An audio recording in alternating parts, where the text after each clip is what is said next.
Следующие два вопроса связаны с сегодняшней системой образования.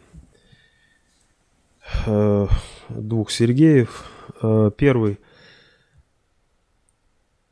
Можете дать совет, как не быть рабом сегодняшней системы образования? Ведь один кругозор и концептуальные знания на основе КОП недостаточны. Ведь в институте преподают учителя, которые не видели в жизни практики, а при Сталине было все наоборот. Или мы все равно в какой-то степени заложники нашего образования, и с этим поделать ничего не можем? Как нам быть? Вот это абсолютно порочная, неправильная мысль, что если мы, мы ничего не сделаем, пока мы не изменим систему образования, пока система образования не воспитает нужные кадры, и только тогда эти кадры что-то сделают. Вот, а как вы измените систему образования, если вы ничего делать не будете? Как? Это просто сиди, ничего не делай и жди, когда там чего-то происходит. Вот если бы так поступали большевики, не было бы Великой России. Большевики были заложниками царского образования. Более того, образование, которое было недоступно широким массам населения, им приходилось поднимать страну, строя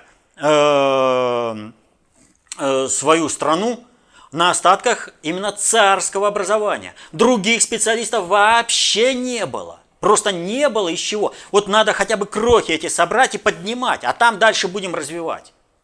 Так поступали при Сталине.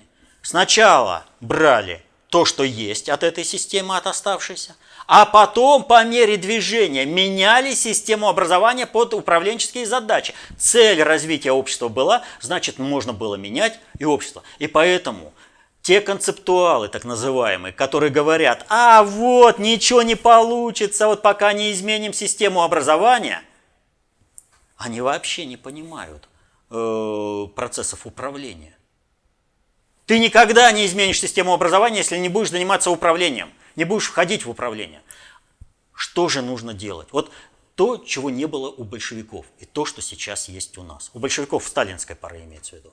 Что есть у нас? У нас есть методология, концепция общественной безопасности. На основе этой методологии мы можем брать любое фактологическое знание, неважно откуда оно пришло, и выстраивать в соответствии с той концепцией управления, которую конкретно человек проводит.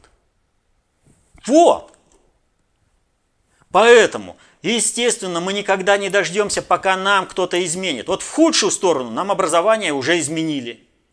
Умер Сталин, и начали это образование, еще советское даже, секвестировать.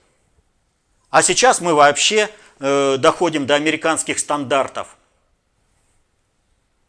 Поэтому в данном случае спасение утопающих – дело рук самих утопающих. Освоив методологию, то есть теорию концепции общественной безопасности, можно потом уже спокойно работать с любой фактологией.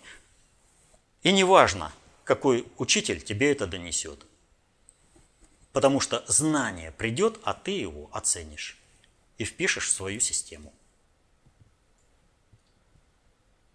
Вот второй вопрос как раз связан с... Я имею в виду сейчас о взрослых людях. А школьное образование имеет свою специфику.